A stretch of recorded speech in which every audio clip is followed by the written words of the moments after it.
Now here I am weighing the engine.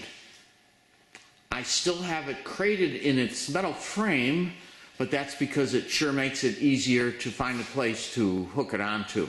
I loaded it up on the frame with the radiator and all of the other components that need to be included in its installed weight so that we get a good, honest, accurate weight measurement.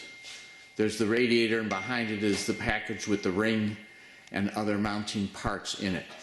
So this weight will be very accurate. I simply have to weigh the frame and deduct that from the total weight, and that will give us the installed weight.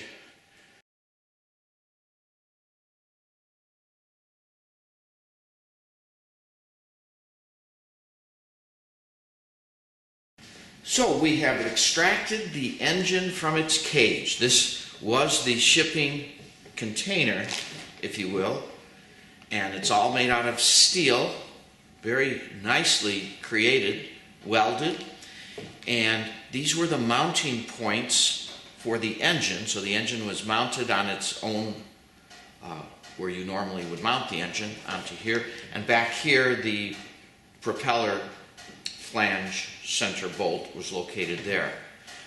So the weight figures that I'm going to provide are not from the manufacturer, but from me actually weighing it. And what I'm going to include in the engine weight, as we call it now, is the ring that you need to attach to the aircraft, all of the hardware and tubes, propeller flange, bolts.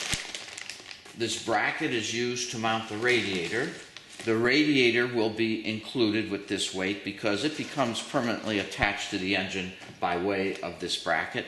And then the engine itself. So we like to get the full installed weight. The only thing missing would be the fluid inside of the radiator, and that could be easily calculated once we're up and running. This weight is not exactly the same figure provided by the manufacturer for just the engine. So important to include everything when quoting a weight, especially on an ultralight. We have the gearbox up front here. I can tell the small gear is there and the large gear is here. This is also the clutch. Remember, this has a clutch that disengages at low RPM. A beautiful muffler. I do notice a port, a tapped port with a bolt in it. This is where our EGT probe will go in there at the specified distance from the exhaust of the cylinder. And the mounting locations are on the rear. The propeller that I have selected is the E-prop.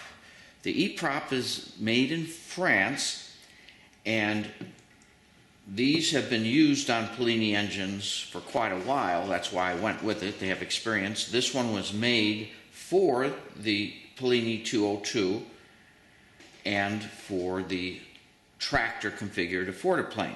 In other words, I just talked with them and told them exactly what I was doing. I had the 202. They're familiar with that engine because they use that engine on paragliders.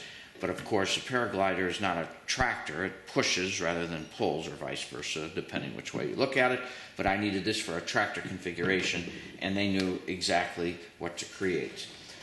Basically, from a length standpoint, everyone wants to know how long is your propeller. 28, so times 2, so it's a 56-inch propeller. And what's kind of interesting is two things. Number one, kind of neat how this goes together. Watch this.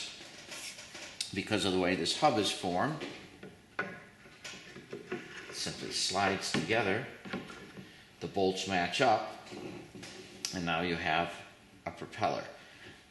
The other part of this is that this entire propeller weighs less than 2 pounds. In other words, each blade is under a pound. Very light. It's all carbon fiber. And most important thing is how it performs on the engine. In other words, how much pulling power we get, and we'll talk more about that later. But so for the weight standpoint, we got 2 pounds, because there is some hardware, the flange, so I want to round it up to the full 2 pounds, and that will be sitting on the hub of the engine. And we'll talk more about propellers forthcoming.